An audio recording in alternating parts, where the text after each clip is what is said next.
What is going on, everybody? Welcome back for another episode of the ABJ Podcast with Tony Chini. What's going on, everybody? That's going to be a little joke when we go back up. He sent me that promo photo. I was like, holy crap. You look just like Anthony Green in this photo, but we'll get into that. Thank you guys so much for tuning in again for another amazing episode here of the ABJ Podcast, interviewing someone that's long overdue. We've been chatting for quite some time on the independent scene, seeing each other at shows. I very much like this gentleman. There's a trend. I know I say that a lot with my guests, but I try to be very particular about who I have on this platform because I'm very protective of who I give conversations to. It happens sometimes where I let people on because I'm looking for a guest for a day and just want to make some content. But for the most part, I'm very, very, very particular about who comes on these airwaves. And this is one that I long overdue. Before we get into any of that, please check the links below to support myself as well as my guests. I'll have their links below that'll take you to merch pages, Instagrams. Their Instagrams usually have a link tree that you can go into or whatever it may be to go and support them. Follow them. Take a screenshot of this podcast and put it out on social media and say, hey, loved it, hated it. Here's a question that I'd like to hear the answer to, or hey, this answer really, really inspired me to go do this or that. Give us some feedback. Let us know what you thought of it. I know we interview a lot of pro wrestlers, but this is more of a personal vlog of someone chasing their dreams and less about maybe the industry, or maybe you'll learn something about the industry you didn't know about going into it.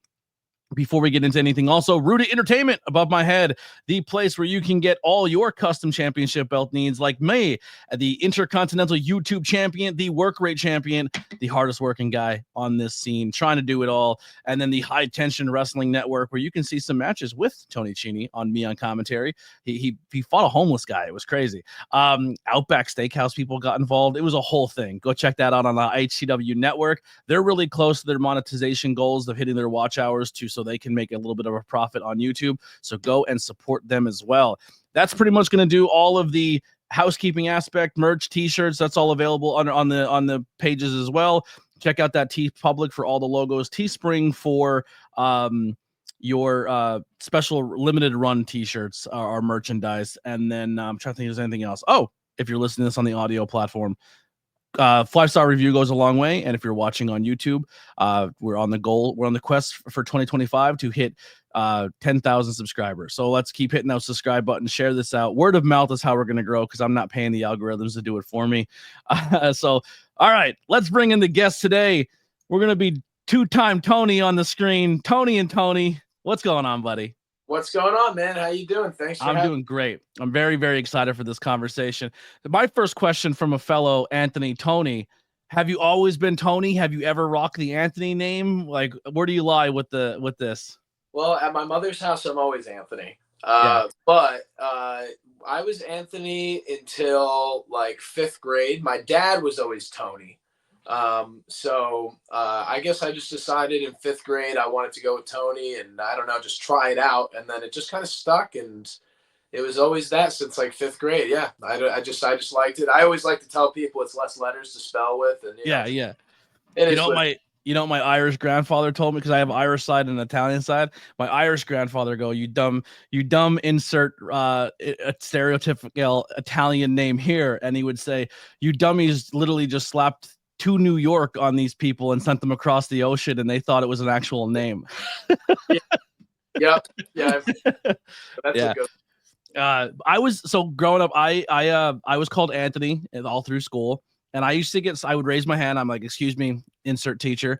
That's my fake name. I don't like that name. I don't use it. And then as I get older, it was like I went by my blast name a lot, and then Tony was here and there. But then if on social media, I would put Anthony. So if people are like, hey, Anthony, I'm like, okay, I like we're not at that level yet. But if you're saying Tony or Blackwell or ABJ, there's different ways of people responding to me based on where they've seen my name, if that makes sense.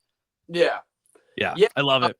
I get it the same way. I mean, like, there's certain people, it's funny, like with Facebook, like there's people that like you basically only know them through Facebook. Yeah. And on Facebook, my name is Anthony.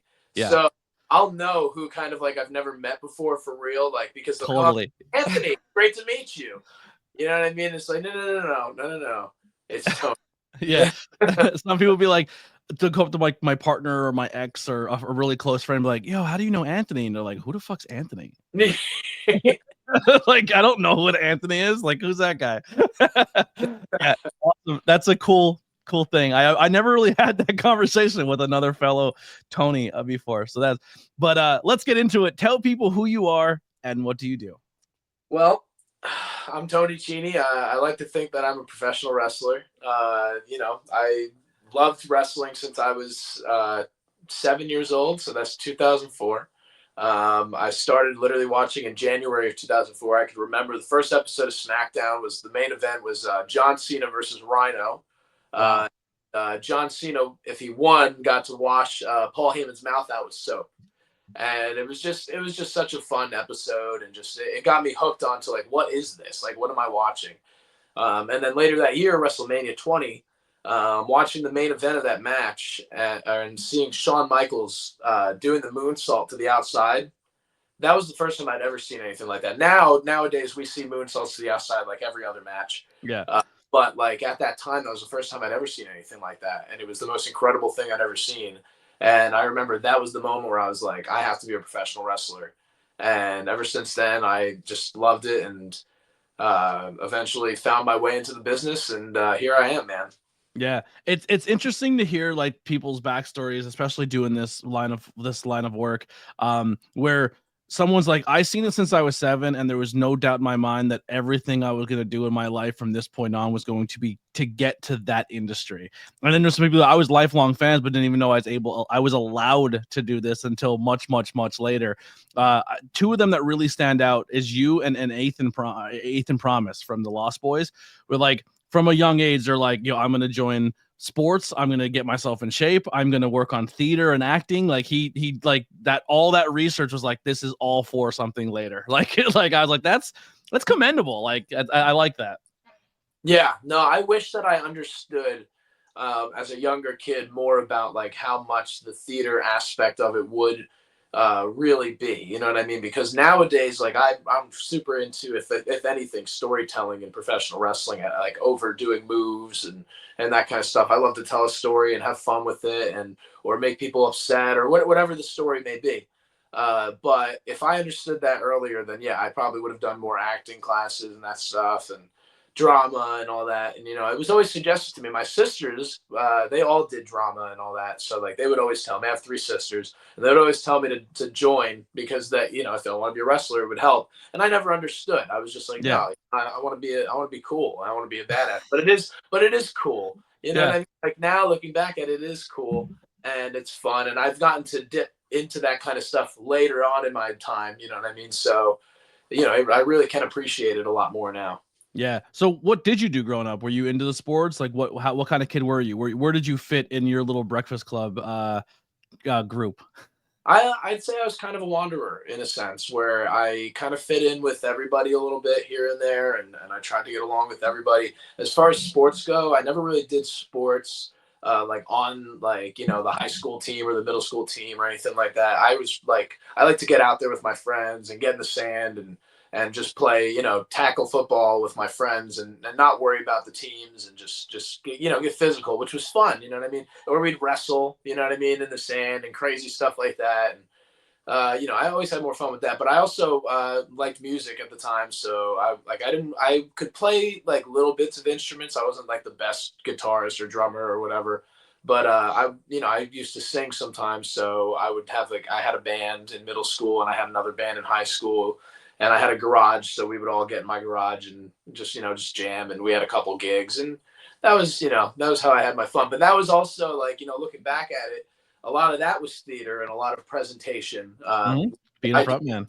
Either when I got into it, I thought I just had to have a good voice, but there was more to it. You have to move and get physical with it too. And, that kind of like was a moment where that kind of popped in my head, like, that there is more to this, I just interviewed before you, Tyler Reed. He's from the New York scene.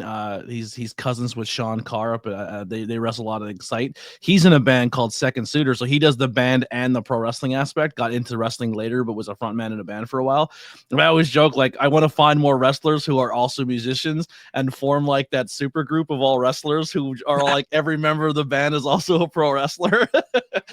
That would be dope. That would be really cool. You got like I Ultra was Mantis and I was training in Philadelphia for a little bit, and there was this guy. I can't remember his name, but he was a really cool guy, and he was in this band. And it was like they all wore lucha libre masks. oh, they And, just performed at the High Tension show. okay, perfect. Yeah, And they do like Spanish, like it's almost all in Spanish too. possibly. I don't Yeah. know much about it. I just know, but he was a really cool guy. Like the only he didn't even really want to be a wrestler. He was actually just there to maybe learn more about it so that he can incorporate it with his shows. And I thought that was really cool, actually. Yeah. It's crazy because the rest of the band showed up and didn't have masks on and set up the stage. And I was like, well, where's the lead singer? And he showed up later. But when he showed up like Blue Demon, like suit, lucha mask into the venue. Never took the mask off, performed and left. Like I never seen his face. I was like, that is sick. That is commitment right there. Yeah, that anymore. Yeah, like the bass player was like, the show's about to start. He's like, oh, the lead singer was the whole time just, and he didn't talk to nobody. Like it was all I forget the name of the band. I'll have to look it up, but they performed at one of the first High Tension no ring shows. They did the pit shows, and that band was like the third or fourth band on the card. So it was like they played and then a wrestling match. So it was really, really cool. That's funny. Yeah. Are they from the Philly area? I think so. Yeah. Yeah. Okay. Yeah. It's probably the same band. Yeah. Yeah. They were really there. It's like a 3-piece. I think it's like guitar, bass, drums. That's it. That's dope. Yeah. There might be a fourth. I could be wrong, but so. You know, obviously you said what type of kid and stuff we were growing up, but when did you decide to pursue being a pro wrestler, and how did you get started in that process? So, that process was not easy because, I mean, kind of like you were saying before, like the first few years of my life, like I didn't even know it was possible to do it. Like I kind of, in my mind, like I kind of thought as a kid that like there were special people that were kind of like picked out and chosen to be professional wrestlers on TV, and those were the only people that got to do it. You kind of almost had to be scouted by another wrestler. That was like what was in my mind. I didn't know about wrestling school. I didn't know about any of that. So later on, I started, obviously learning about wrestling schools and all that kind of stuff. I called the wrestling school when I was like 17. Got to talk to Tommy Cairo on the phone, and then 10 years later, he's the one helping me in the gym now. But that was the first time I ever really talked about it with anybody. I ended up not going at the time because my mom wouldn't sign off on it, which is understandable. She was nervous. Yeah. But when I had the chance, I actually was doing a karaoke at a bar, and the person in front of me doing karaoke was 911, Big Al. Okay. So he stands out. Yeah. Oh, yeah. So first I'm looking at him and I'm like, who is this guy? I'm like, I definitely, this guy looks like a wrestler. I just can't put my finger on it. He comes up to me after he's done singing his song, and I was wearing a Stone Cold Steve Austin shirt, and he goes, real quick, what does 911 sing at a karaoke? Turn the Page by Bob Seger. I love it. Perfectly too. So, and that's one of his go-to songs. I've done karaoke with him plenty of times since. That's one of his go-tos. But anyway, so he comes up to me. I'm wearing the Stone Cold Steve Austin shirt. And he goes, hey, I wrestled that guy. And then he just walks off to the bar, and they call me up to do my song. And now I'm terrified. I'm like, who is this guy? All of a sudden, I hear somebody at a table say 911 as I'm walking up to sing my song. I'm like, oh, my God, that's ECW 911. So after my song, I went over, talked to him for a while. And I have this DVD that's signed by like a whole bunch of ECW originals. And I wanted him to sign it. So I was like, if I come here, next week, would you mind signing the DVD? He said, sure.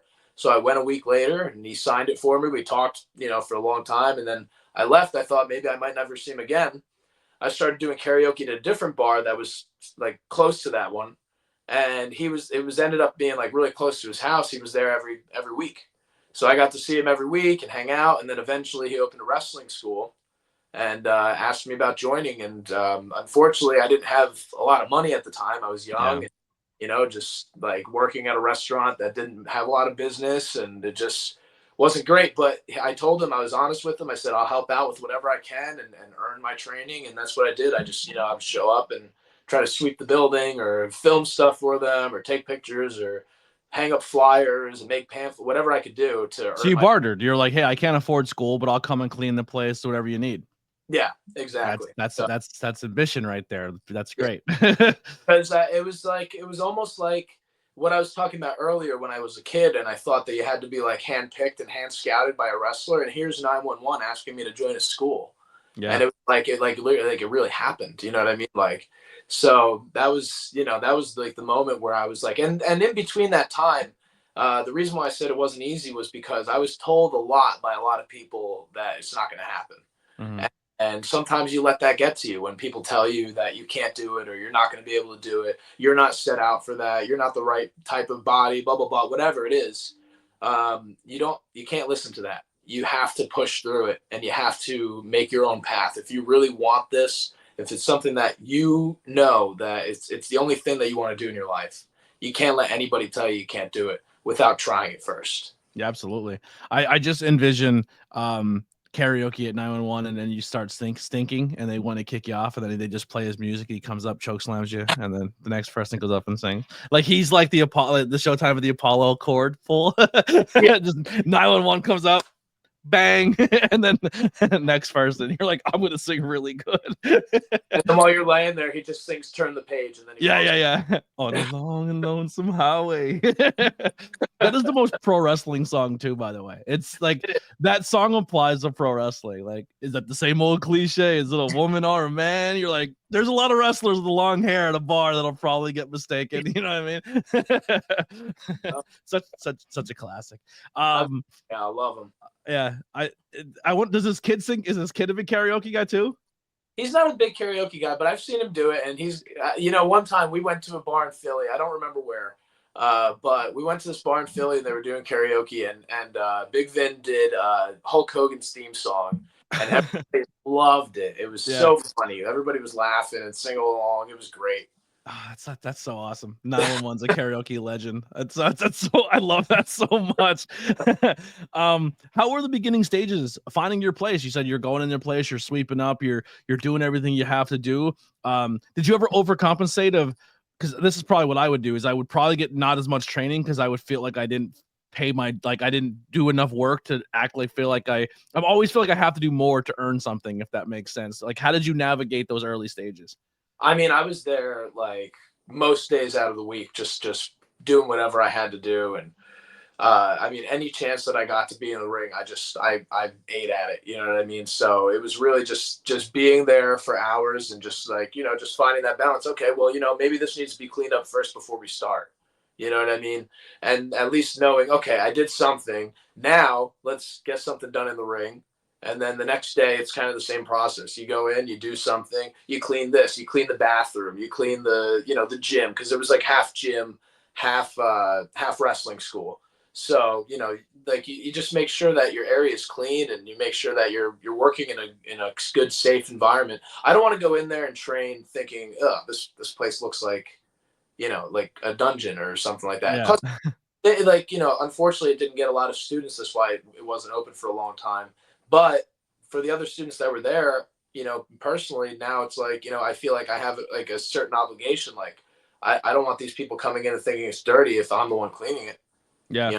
I don't want to be the one to deter clients from coming into the business. You know what I mean? So just make sure your area is clean, and any chance you get in the ring.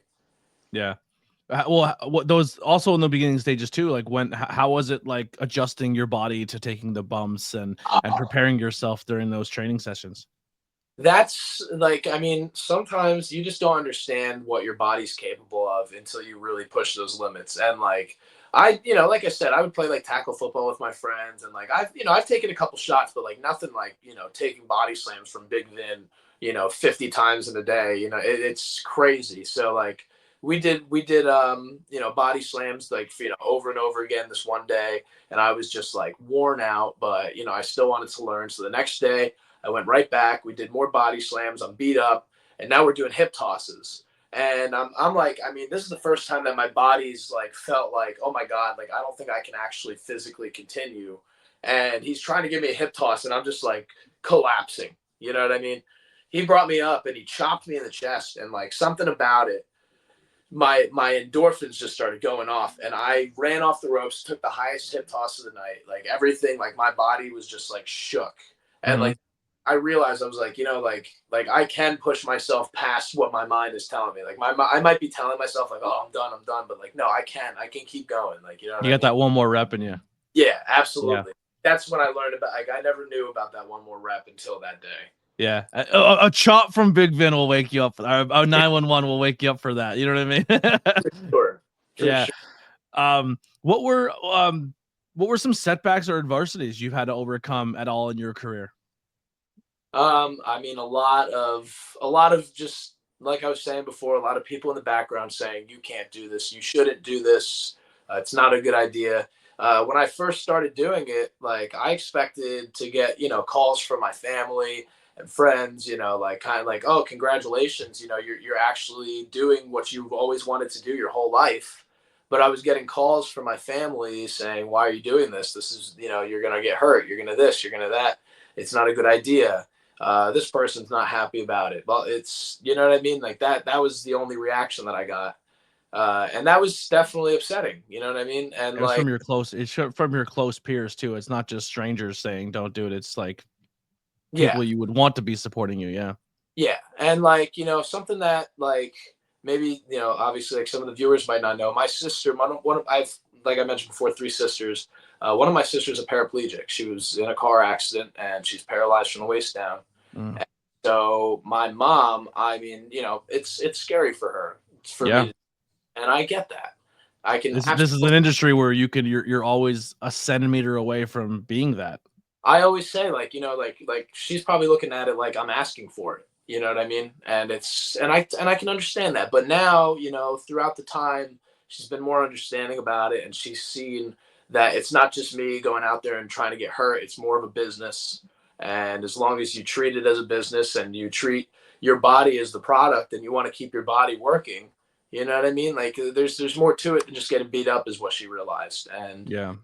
she's still scared about it. Like, I mean, 2018 was when I started doing shows, and she came to a few shows, and then I told her she doesn't have to come because she wanted to go and support me, but she wasn't watching my matches. She would walk away when my matches would come up, and I told her like respectfully, somebody else is going to buy that ticket that you bought and is going to enjoy the show, and I don't want you just to be upset and scared the whole time. You know what I mean? So, Mm-hmm. but October 2024, she finally came to see me again at a show, and she had a really good time. And a lot of it was just like it was just fun, just like a lot of gimmicky stuff, and just it wasn't like You didn't invite your mom to like a death match where you knew I you were was gonna about blade and get to put through a table. yeah, Yeah. I was about to say like I invite her to Cage of Death or something like that. Yeah.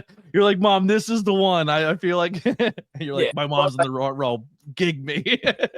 I'd say so. Like one of the biggest adversities is like showing those people like it's okay. Like you know what I mean. Like I'm gonna do this the right way, and I've also made a promise to myself to try to make sure that I don't take certain risks to make sure that I am safe and make sure that I Yeah. can walk in 20 years, and you know what I mean. But other than that, a big piece of it was honestly like joining GTS. GTS Wrestling, for those of you who don't know, it's very popular YouTube show on YouTube. It has over 1 million subscribers. When I joined the show, they were in a warehouse, and when they lost the warehouse, they went to a backyard. And a lot of people, obviously have a bad taste about backyard wrestling. But the thing is that there's a lot of really good performers that go through GTS, and a lot of really good wrestlers and really good talent. World champs. World champions, yeah. And like the thing is that like people have to look at it as a YouTube show as opposed to a wrestling show. It's produced as a YouTube show with comedy, with drama, with silliness, with whatever it is. I mean, it's a different type of production than a wrestling show. And the people who don't understand that, who looked at me and said, "Oh, well, he's just a backyard grim guy," who don't understand that I like I said, worked hard and did train and went to training every single week and got my ass kicked by Big Vin. You know what I mean? And then I joined GTS. So some of my favorite people I've met in this industry are, I would say, GTS guys. Like, I'm gonna be honest, growing up, I never watched it. Like, I've only ever seen realistically 4 or 5 full Grim GTS shows, and one was live because I gave somebody a ride, and I was like, and they're like, this is like huge, like this is the first live show in front of a crowd ever, and I was like, what am I doing here then? Like, you know what I mean? Like, I feel like I'm taking someone's seat. Like, I was like, I have to work, I have to do something, you know what I mean? But like, Yeah. a lot of good people come out of there. Like, people I really, really enjoy in this world all came from that program. For sure. And Yeah. and it's, you know, it's definitely special, you know what I mean? A lot of people watch it, and a lot of people know who I am and who a lot of these people are around the whole world just from that show. Mhm. And a lot to thank for it. But like one of those things, those adversities, is that, you know, somebody might look up Tony Chini on YouTube and see me wrestling in a backyard and say, "Oop, never mind." Yeah. That Another without person who falls into that trap too is like you and this person. Three people really come to mind of people that say like, oh, they're just grim backyard guys, but they're all three are insanely talented and good for this business, and I feel get held back a lot. That's you, that's Jay the Key Evans, and Pete Corvus. Yeah.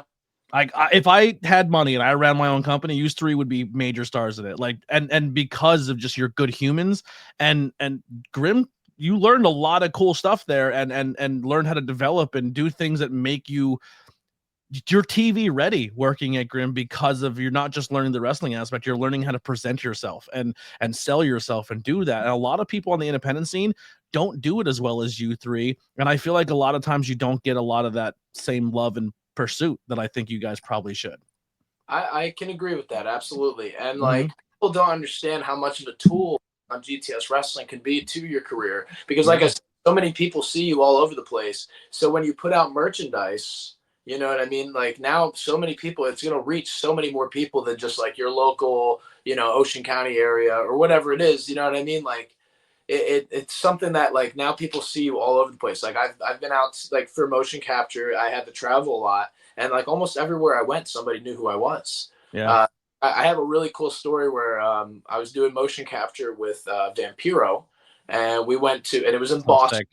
and we went to a restaurant called Kowloon, which is like a famous spot for like a lot of WWE people go. They have like 8x10s all over the place. John Cena, Stephanie McMahon, you know, everybody's been there. So I'm sitting there, and I've been there a couple times at that point, but I was sitting there with Vampiro and the developer of the wrestling code, and this kid starts walking up to the table, and we're all thinking like, oh, you know, somebody found Vampiro here, you know. He comes up to the table, he says, "Oh my God, it's Tony Chini."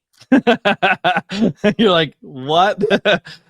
Me, you know what I mean? Yeah. And he took a picture with me, and he was like, "I've never thought that I'd meet a GTS wrestler in real life." That's what he said. And Vampiro sitting right next to you. And Vampiro sitting right across from me. That's Yep. sick. That's Yeah. sick. And like that's, you know, like, and obviously that's nothing against Vampiro. He's a legend, you know what I Yeah, mean? he's But like I'm amazing. just saying, that's the reach that GTS wrestling has, is that somebody, you know, a while from here knows who I am, and I'm sitting across from a legend. You know what I'm saying? Like Mhm. that, really humbling and really cool. You know, so that's something that I have to thank GTS wrestling for. You can literally be someone who is a 30-year vet on the independent scene, who's wrestled in your 25-mile bubble of your house, who thinks you have done everything you possibly can. Maybe you got a TV appearance once or twice where you were a squash match in the 90s on Monday Night Raw, but you could be someone who wrestles one time on GTS, and that video is seen by more people than a 30-year vet ever got eyes on their entire career. Absolutely. That's just a blatant truth of that people kind of overlook when it comes to GTS wrestling. If you look besides now, but YouTube was not a place where people went for wrestling. Like now it's getting popular with the interviews, and WWE's YouTube channels really taking themselves seriously, and TNA is now pushing more towards YouTube. But for a long time, nobody took YouTube seriously from a wrestling standpoint, and Grim was probably getting more eyes on his product on YouTube than some TV companies were.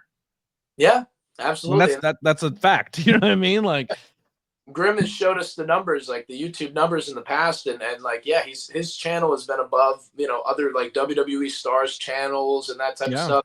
Some of like the, not like the WWE itself, but like some of their like other channels and stuff. And yeah, he's right in the mix. You know what I mean? In the top 3, top 5, top 10, whatever that is. You know what I mean? Like I mean, he's all the ways up there, and that's huge. You know what I mean? Yeah.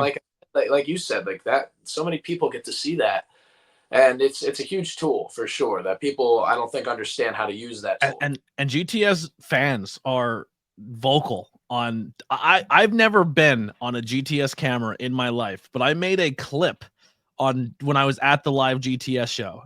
I made a couple clips when I was there just to put as shorts or something. And I guess people seen me on the camera and then seen that I was making clips and then seen that I do these interviews and would DM me like, when are you going to be on camera when are you going to GTS? When are you going to be part of? I'm like, I'm not an active member. I gave somebody a ride. I'm just a podcaster. They're like, no, you're friends with Pete Corvus. You know, Tony Chini, you know, Philly Mike. Like, I was like, I'm just a guy who hung out for a show. Like they're on it. Like the GTS fan base is wild. Like they're unbelievable.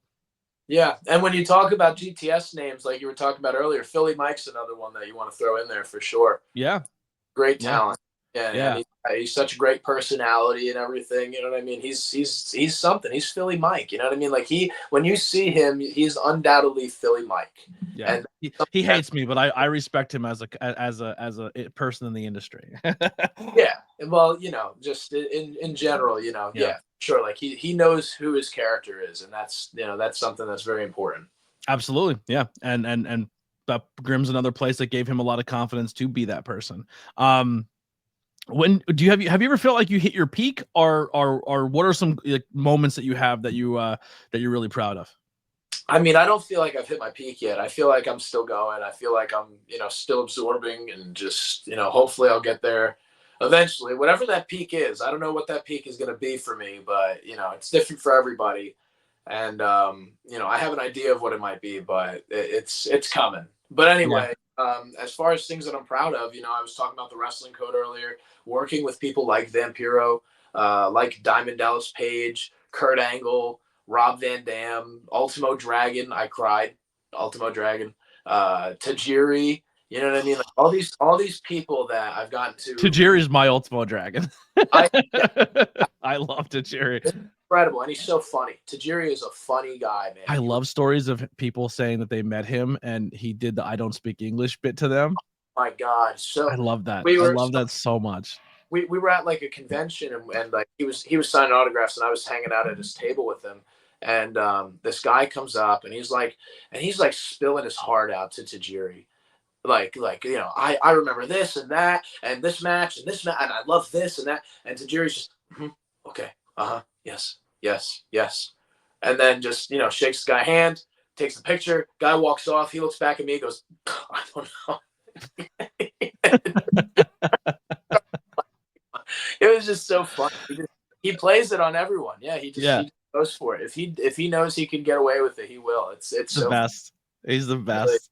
We were walking down the street, and this guy just wanted a cigarette, and he gave this guy a cigarette. He gave him a light, and he, like, the whole weekend he was saying, "Oh, that's my new tag team partner." Have you ever heard him on commentary when he was on commentary a few times in WWE, and he just kept doing Jim Ross isms to Jim Ross? I don't think so. As Tajiri, like, this is a Slavanaka, like barbecue sauce. Like, look it up. It's amazing. Tajiri, there's two wrestlers growing up that I always, people like, who's your favorite? And one because of a moveset, and two because of the personality. Well, they're both movesets are amazing, but the personalities of both of them. I loved to talk Taka Michinoku and Tajiri. Like, like, two of my absolute favorites growing up. And people are like, why? I'm like, they're just entertaining. They're really good. Oh yeah, they're great wrestlers. And like Tajiri, like as a kid, was somebody, like, everybody, the cruiserweight division, like, I didn't see, like, visibly as a kid a lot of those guys being the world champion, like next to somebody like Batista or Triple H. But I saw Tajiri as somebody that would have a chance. Like, to me, he always looked like that guy that, like, I think he could knock out Batista. Yeah, if he hits you with that buzzsaw kick, it doesn't matter if you're the Big Show or the Undertaker. He can put you out with it. And if he has the mist, forget about it. Like, he could always pull something out that made him, like, he could be a top guy. For sure. Yeah, I always had that feeling about him. And with Ultimo Dragon, I cried because when I played my first ever wrestling video game ever, I got SmackDown Here Comes the Pain for the PlayStation 2, and the first character I picked was Ultimo Dragon. He's in that game? Yes, he's in that game. And like, I did not know that. He had a short stint in the WWE, and it was around that time, so he made it in Here Comes the Pain. And what's it called? So he was like, and I'm just starting to learn about wrestling at this time. So I didn't know every single superstar. So looking at the roster, he just looked the coolest to me. He's this guy, this dragon mask. I'm like, this guy looks awesome. Yep. So I chose him, and I would choose him over and over again. Like, that's kind of how I learned how to play the game. So getting to work with him on a video game, a wrestling video game, years later, that was like such a full circle experience. Like, oh my, this is the first guy I chose ever in a wrestling video game. And here I am creating his moves with him for this wrestling video game. Like, it was just one of those moments. Like, it was so overwhelming. And luckily I started crying afterwards. So yeah. he didn't see it, but it was still, it was just like, wow, like, I can't believe this is happening right now. He was a go-to for me, but I'm going to date myself a little older. Mine was WCW versus NWO World Tour. And he was the character I picked because of the baby blue, the gear, and like his moveset was awesome. Like he's awesome. Such a good, I want to start. I'm starting a little bit of a collection. I'm reliving my childhood. I lost everything in a house fire, so I'm like collecting again. But I want to collect luchador masks, and he's definitely on the list of what I want to collect. Yeah, he gifted one of his masks to the developer when we did the mocap, and it's in a frame in his house right now. It's so cool. Yeah, that's super dope. What kind of talked about there? Do you have any other key moments or accomplishments that you've hit so far in your career that really stand out for you? Just really, just getting as far as I have, in the time that I have is incredible. I've been in the business now for 8 years, and it's not like I'm a contracted wrestler or anything like that, but I've been toe to toe, face to face with so many people that I never thought I'd even get to meet, let alone be in the ring with, and a lot of that has to do with the wrestling code. But also, just being successful on a YouTube show like GTS and being a person that like people know all over the country because of that, and not just in the country but all over the world. That's incredible, and that's a huge accomplishment. But some of the things that I really enjoy doing are using my character and my whatever you want to call it to do something good for a community. So like last year for 420, we went on this 420 cruise, and we were raising money for this thing called Sister Jean's Kitchen. And in Atlantic City, they help feed people, who need it. And so that's what we were doing. We were raising money, and, I was just there, like, showing people wrestling clips and talking to them and whatever. And then I put somebody through a table at like the after party, and a whole bunch of people came and gave money, and like stuff like that is like, that's the humbling part about this, is to be able to give back to a community. And last year I got to go with Jack Martins to a developmental school with kids with special needs and do field day.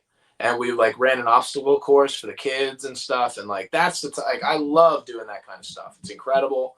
Being able to give back to somebody and get that reaction and just, have them have a good time and have them, have fun because of wrestling is huge for me. Yeah. Sorry, she's writing something on the board. I as we're talking, I got a phone call that we're back to weekend shift. Oh, that sucks. All right.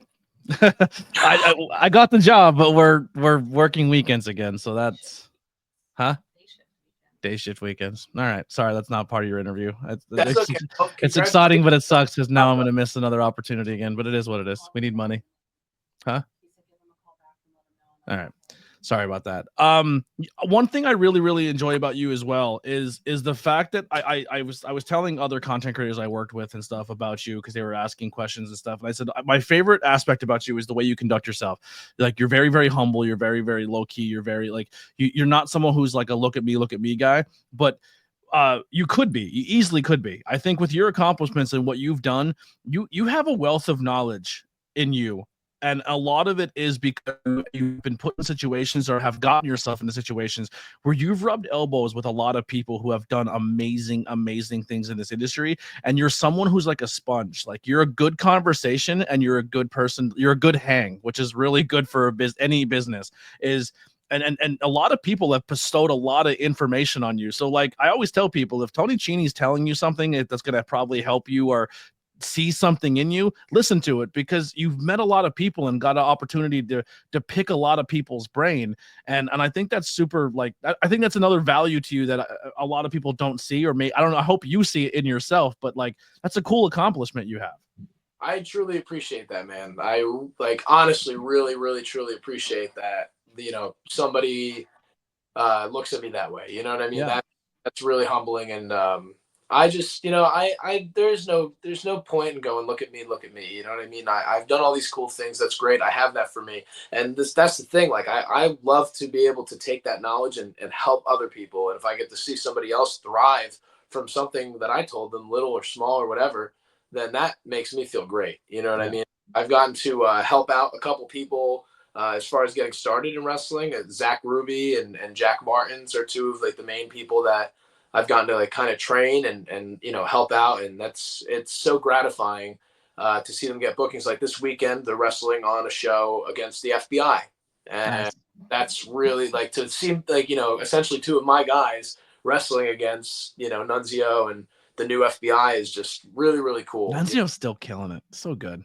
He is, yeah, he's great. And I've another guy that I've learned a lot from and got not just mocap with, but gotten to see him on other shows, work with him at GTS.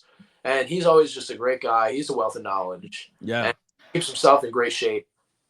Yeah, a lot of these everyone gravitates to the top guys they see on TV and the people that they're really obsessed with and the people that they're super into.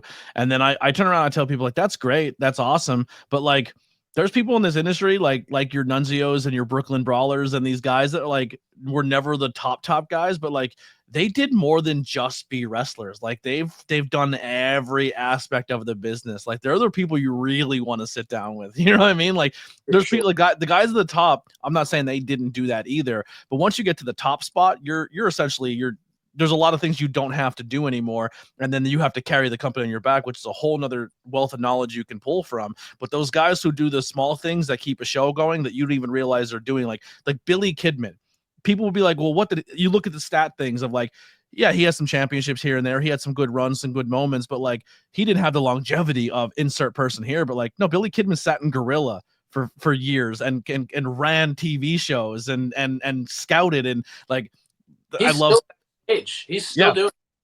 Yeah, like I believe too, he's one of the fastest graduates from the Samoan school still. Like I think that was like his thing. But like that's what I'm saying. Like these people, you meet people at cons and you're like, well, what did this guy do? Like, oh, this guy was the guy I didn't even pick in the video game growing up. And I'm like, no, that guy did 15 times more than most people did. You just don't know half of his accomplishments because they didn't happen on a TV camera. Yeah. Yeah. Sure. A lot of people very valuable to learn from for sure. Like even the Hurricane is back there. Yeah. He's back there doing stuff. Kenny Dykstra is back there doing production and stuff. I mean, everybody's going to him and just wealth of knowledge, man. I mean, it's incredible. There's so many people, that you wouldn't even think of that probably know the most. Gangrel. Like everyone's like the guy who spit blood that had a couple matches here and there. Like, yeah, that guy trained a lot of people too. Very good trainer, very good mind for the business. Like, still very respected at the top of his mind. You know what I mean? Like, love that kind of stuff. And Iron Mike Sharp. Yeah, Iron Mike Sharp is another great one. That guy's trained a lot of cool people. Probably has the biggest library of wrestlers under his name. One of the biggest. Yeah. I think it was like him and Vern Gagne are like top two in my brain that like immediately stand out of like people that was produced under that person. Yeah. Yeah. Some influences or role models you have. So I'm going to start off by saying, my sister is definitely an influence and a role model of mine. She, like I said earlier, she's a paraplegic. But the thing is that she never let that stop her. She lives back and forth in LA and New Jersey. She does acting. She's been in several movies. She's going to be in Freaky Friday 2 coming out. She has been somebody who has never let her disability stop her. And because of that, I gravitated towards somebody who I've actually gotten to work with now during the Wrestling Code, Zach Gowen, who is incredible. I mean, he has one leg and made it to the WWE, still wrestles, right now, currently one of the most sought after public speakers in the country, and is just an incredible person. I mean, always so positive and just so, just nice and giving. great, phenomenal wrestler. You know, to get to work with him, to get to see him work in person, like to be in the ring with him is like a whole nother animal. I mean, he is just incredible. Yeah. And if like, I always thought to myself, like, you know, all these people telling me like, oh, you can't do that. Oh, blah, blah, blah, this, that. Just imagine if somebody tried to tell him that he can't do something. You know what I mean? That guy, Yeah. like, who went out there and does moonsaults. He was doing, when we were doing the wrestling code, he was doing standing moonsaults. I don't even think he's done that on TV before, but yeah, he was doing literally just That's crazy. moonsaults. Like I can't even do that, and you know what I mean? Like that is incredible. You know, so like seeing, He's a very iconic moment in WWE too. Like only there for a short time, but people still talk about it to this day. yeah, Like him and the Brock stuff, like incredible. yeah. And like, you know, like seeing people like that who go out there, like that's what really gives me motivation to be like, if they can do it, I can definitely try. Yeah, absolutely. Some hobby, you know, we talked about music a little bit and stuff like that, but what are some hobbies and interests you have outside your industry? So you're not helping in the industry, you're not watching wrestling. Like wrestling takes up a lot of all of our time because we tape study or watch or try to follow the product as well as being part of the product. What do you do to unwind to collect yourself? Yeah, I mean, like I know it has to do with wrestling as well, but like wrestling video games, I also love. I like, you know, even before doing the wrestling code, has always loved and collected wrestling video games. I also like a lot of other video games. You know, I'm not like a huge gamer. I've never been like too much of an online gamer. Like I'm just kind of like a, you know, pick up and play. You know, like old school games, that type of stuff. I just recently started like getting some games on my Wii and stuff, and like I just got Star Wars Force Unleashed. If you've ever played that, Okay. Yeah, it's a yeah. great game. But yeah, other than that, I like to go to the flea market and look around and like find cool stuff. And I just recently found a Macho Man Slim Jim holder. Which Uh, one? it was the newer one, unfortunately. I want to find a vintage one, but I think There's three. There's three that are awesome. There's the red one where it says Macho on his hat. I think it says Macho on his hat, like the old school one. It's just red with just his bust. Then there's one, the second one, I think it's like him kind of posing, and the new one where he's like really posing and it's super 3D dimensional. Like someone robbed. We talked about it in our one episode. Someone robbed a gas station around here. Like came in and robbed it. Didn't take any money. Didn't even take the Slim Jims. Just took them. Like they came in with a mask and took the Macho Man Slim Jim thing. oh my, Yeah. hopefully that's not the one I bought. It might be. Who knows? They're all over eBay. You have to pay like $200 for them, but they're amazing. I want one so bad. I was able to get it. I think I paid $50 for it at the flea That's market. awesome. That's a steal. That's a Yeah. steal. And then I found actually right behind me there is a vintage Diamond Dallas Page shirt with the tag still on it. Wow. Found What's that the belt next to it? What's that? Is that a belt next to you? What, this over here? Yeah. That's a like a handheld, like a Tiger handheld, but it's really weird actually because it's like, I guess it's like an off-brand, and it has like Okay. this weird picture of Greg the Hammer Valentine like in like a headlock. And What it's does like it say? Just WF? yeah, and it's just like from some random indie show. So that's funny. That's awesome. What is wrestling video game wise? I have a pretty decent collection myself. I have all the SmackDowns. They're from SmackDown 2, all through the SmackDown versus Raws. The Here Comes the Pain, Just Bring It. I don't have. There's certain games I won't collect. Like if it wasn't made before SmackDown by THQ, I won't buy it. Like I'm not buying the Nitros. I'm not buying the Raws Wars. Like they were garbage. I hated those games. They were the worst. I'm more of a THQ Nordic guy. Like my WCW NWOs, WrestleMania, No Mercies. But I have the two game. There's either two or three I have, but they're the same company versions of those games, like No Mercy, WCW, but they're the Japanese versions. Yeah, Virtual Pro. The virtual, I think there's three or four of them. I have them all. I literally took it as my N64, took it apart, cut the notches off so they fit in so I could play it, but I have no idea what I'm doing with it because it's all in Japanese. I would love to find an emulator where you could play it, but you can see what's on the screen. I actually have that on my laptop. Do you really? We need to link up. You need to help me figure that out. I can help you with that for sure. There's also some people that like put them on cartridges that you can play on your N64, like the American modded English versions. Really? Yeah, yeah. I will buy that in a heartbeat. I need that. I'll send you some links for I sure. heard the creation stuff in that game is unbelievable. Like, there's a lot of really cool features in that like people are like, why weren't these in the American? But I can't navigate it because I have no idea what I'm looking at. So I have some Japanese import PlayStation 1 and PlayStation 2 games, and they were hard to navigate at first. But what I did was on my camera on my phone, I put Google Translate. Yeah. And you can like show it to the screen, and it will show you what the options are and what it's saying. So it's a little man. time-consuming, but if you like for each screen, if you put the camera on there and show it, then it will show you what it says. Yeah. What are your? Let's just go with like a Mount Rushmore. I'll give you a Mount Rushmore of your favorite wrestling video games. Well, definitely SmackDown Here Comes the Pain is number one for me, just for the nostalgia. So many hours in that. A lot of people also say that it's their number one. It's sometimes number two behind No Mercy.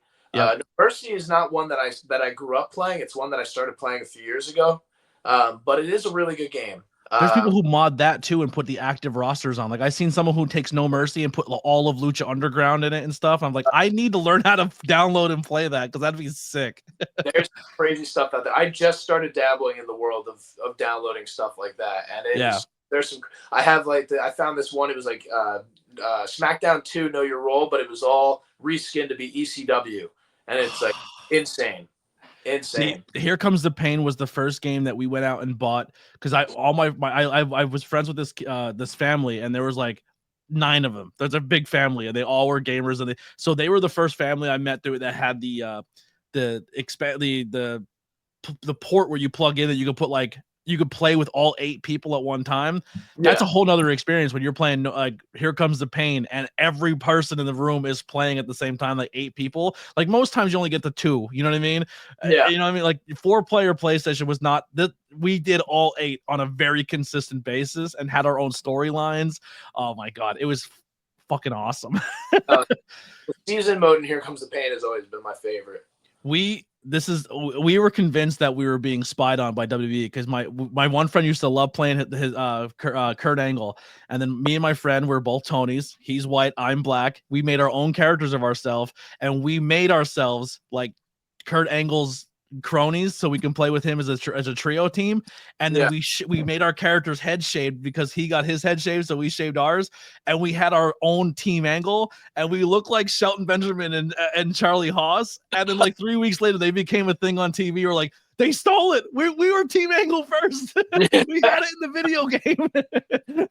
That's awesome. Yeah. You're following the cause where you went online and got like the full like go to 67 degrees here, 20 here, and that's how you make this character, and you would be there for 4 hours doing the moves and how to make it look perfect. Like, now you just go and just download it online, download the Creation Center. Insane, dude. I used to spend hours making people to make my roster better and stuff. And never play a match, just creation the whole time. Yeah, now you can literally just download anybody. It's yeah. I love it. The old school one. So Here Comes the Pain, your one. Yeah, Here Comes the Pain is definitely number one. I really like the Day of Reckoning games. I'm gonna if I can, I'm gonna put both of them in number 2. Yeah. Really the GameCube ones, right? Yeah. Those are hit detection. You could suplex them into a pin and break up the pin. Yeah, best.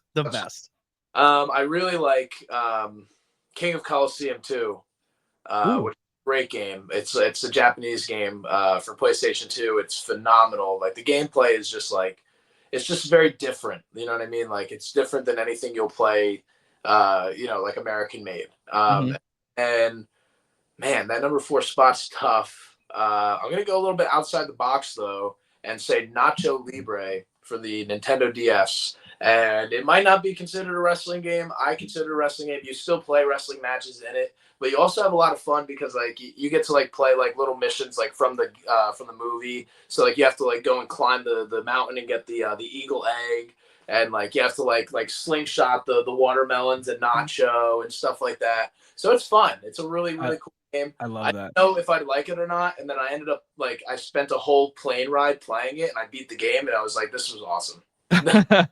I also was a huge fan of the WWE All-Star game where they were insanely fakely jacked and like they would just like it was so unrealistic. They tried to do it again with Battlegrounds, but it didn't have the same vibe. Like Battlegrounds was a lot of fun though.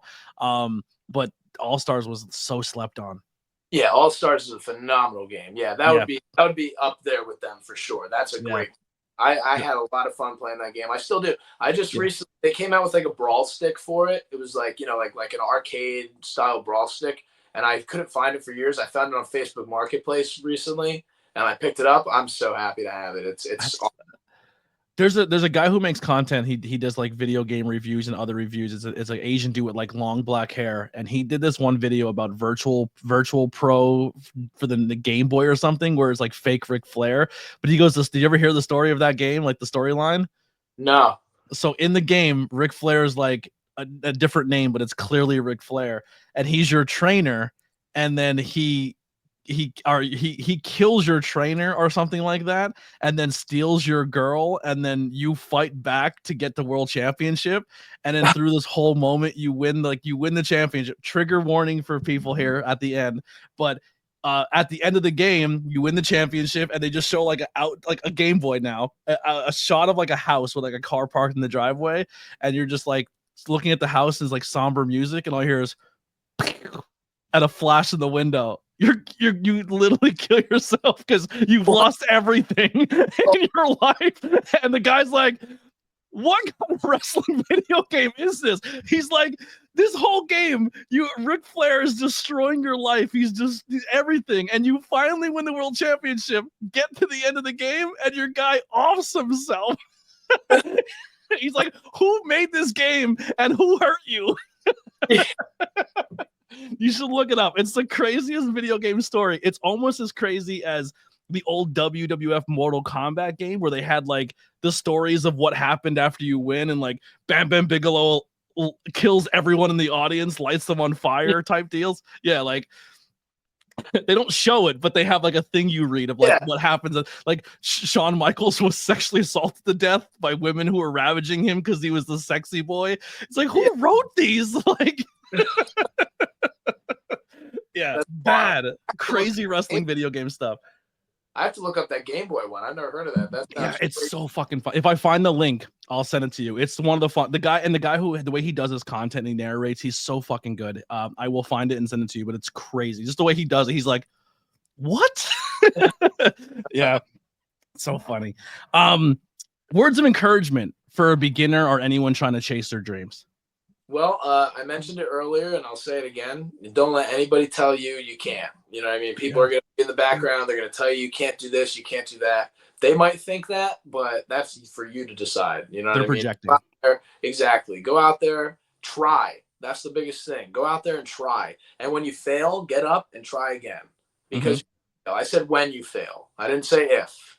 You're going to fail. There's going to be certain things that you're not going to get it at first. It's going to take a while. Like I go and I see kids training at schools for the first time and they hit a back roll in like a couple seconds. It took me weeks to do a back roll, which is essentially a very easy thing to do. Now I could do it, with my eyes closed, whatever. But like it took me weeks to figure out how to do it. There's just certain times and certain people that it might take a little bit longer to learn things, whether it be in wrestling or anything in life, but just keep going.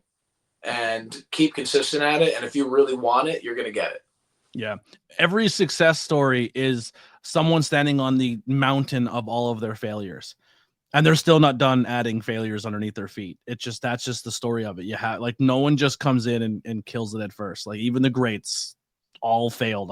Michael Jordan did not make his high school basketball team. You know what I mean? Like it's the truth. So I love that. That's great. What are you grateful for? And are you currently happy? Yeah, I mean, I'm grateful for my, life, my health, my fiance.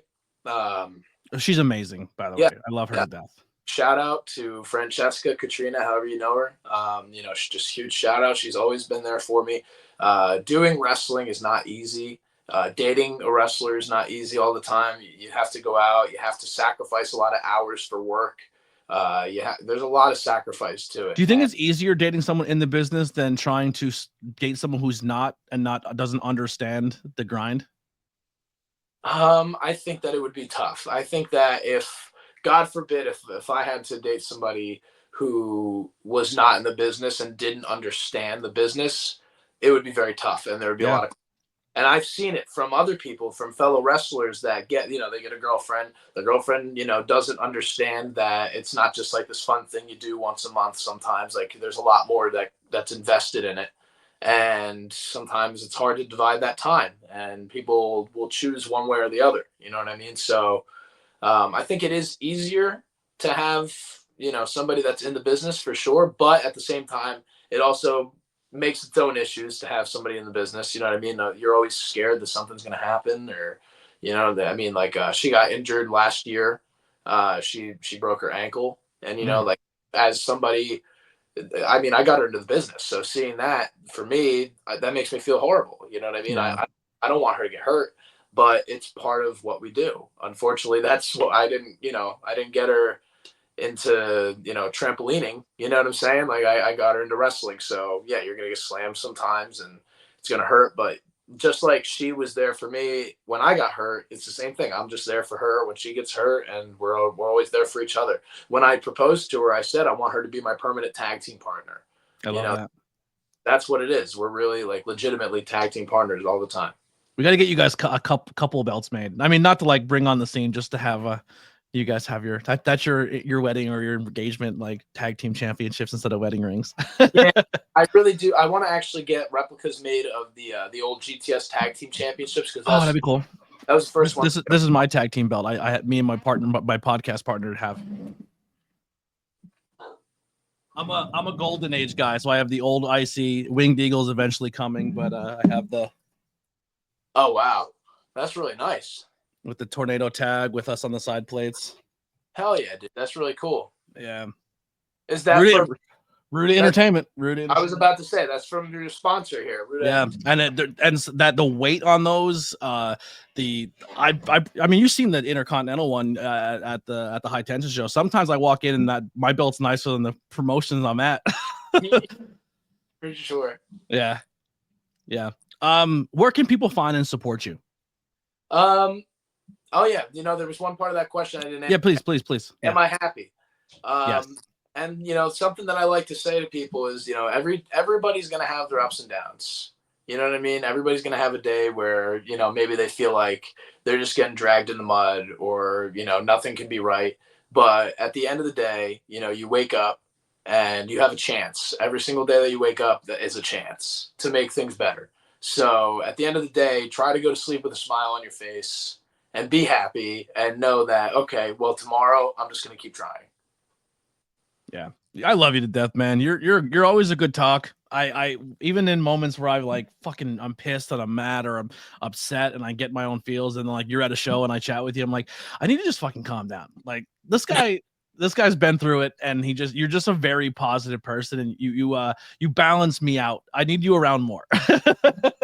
Oh yeah, well, I get a little nutty, and I have to have that person next to me who's just like, yeah, man, it could be worse. Like, it could be a lot worse. And I'm like, you're right. I'm gonna chill out a little bit here. I've told you off camera, and I mean it, dude. You can hit me up anytime, man. I know, and I definitely know that you're someone who's not just saying it to say it, and I truly, truly appreciate that. You're a great fucking human. I'm always rooting for you. You're just a good person. More people need to be booking you and having you a part of their shows. Listen, will you be known as the world champ anywhere or TV or not? No, who knows? But like how we talked about the Billy Kidmans of the world and the people who have done so many cool things, but you're someone who can help uplift people and help them better and help things around them be better. You're that guy. Like, as soon as you walk into a room, you instantly try to find how to uplift everyone around you and make that a better environment. And that's a quality that a lot of people in this business don't have, because a lot of people are self-centered. I appreciate that, man. I really appreciate that. That's, I don't ever look to be recognized in that way or anything like that. I just want to do it because it's the right thing to do. Yeah. But I appreciate being recognized for it. Yeah, that's 100% just you in a nutshell. And I think I'm probably not the only one who feels that way. You're a great fucking human. I love you to death, man. I want nothing but the best for you. Please, thank you everyone who made it this far. That's going to do it here for the ABJ podcast. Make sure you hit the links below and subscribe and follow myself and my guests on all social media. Grab that merchandise, grab those t-shirts, do everything you got to do. Actually, I have one more thing. We're in February still. It's still early in the year. Who's your work list? What are some goals you have for 2025 when it comes to working with people, building a storyline with or something, or companies you want to be with? Let's speak things into existence. Yeah, I've been working with at GTS again a lot more frequently, and I'm working with this guy named Ice T Curtis there. And we might have our differences. He might think he's a Chini, and he's not a Chini, but at the end of the day, he is a good worker, and I really appreciate working with him. And I definitely want to do more work with him. And on top of that, over at Titan Championship Wrestling is another place that I've been doing a lot of work with. And I've been trying to get up there, and I love working with Jack Martins as of recent. I'm really proud of him. But I definitely want to bring it to the top. I want to work with PJ Savage. Get my love that guy title around my waist. Show everybody why Tony Chini's the man. Yeah, I need you, Tony, and I need Tony, Pete, and Jay Evans in the trios, and just go take over everything. Let's do it. All right, that'll do it for us. We'll see you guys next time. Here's some music by the Converse Kid. We'll see you next time.